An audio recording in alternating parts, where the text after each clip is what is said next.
My name is Marianne Krullick, and I'm here at the A-Frame Gallery in Sioux-Lookout with my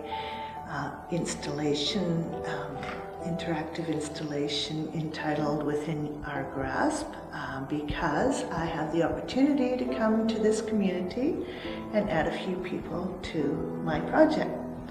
I am from Thunder Bay, and most of the participants so far are from Thunder Bay. I've been to Atikokan, and I've added 11 people from that community to the project, and I hope to go to many more places and gather many more people to reinforce the idea of we're all connected.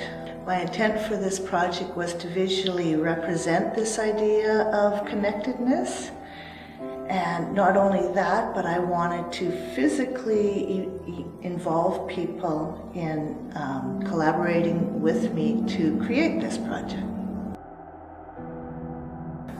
The model would meet with me for about an hour. It can be done anywhere. All I need is a table and the availability of some water.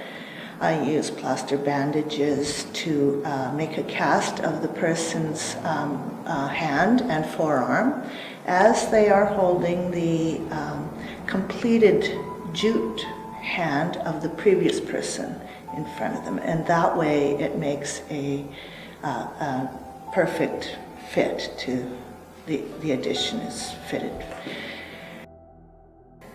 Well, I think the larger the project is, the more impact it will have. It will have more presence. So I also enjoy the process very much, meeting new people and going to new places, so it could get pretty big, much bigger.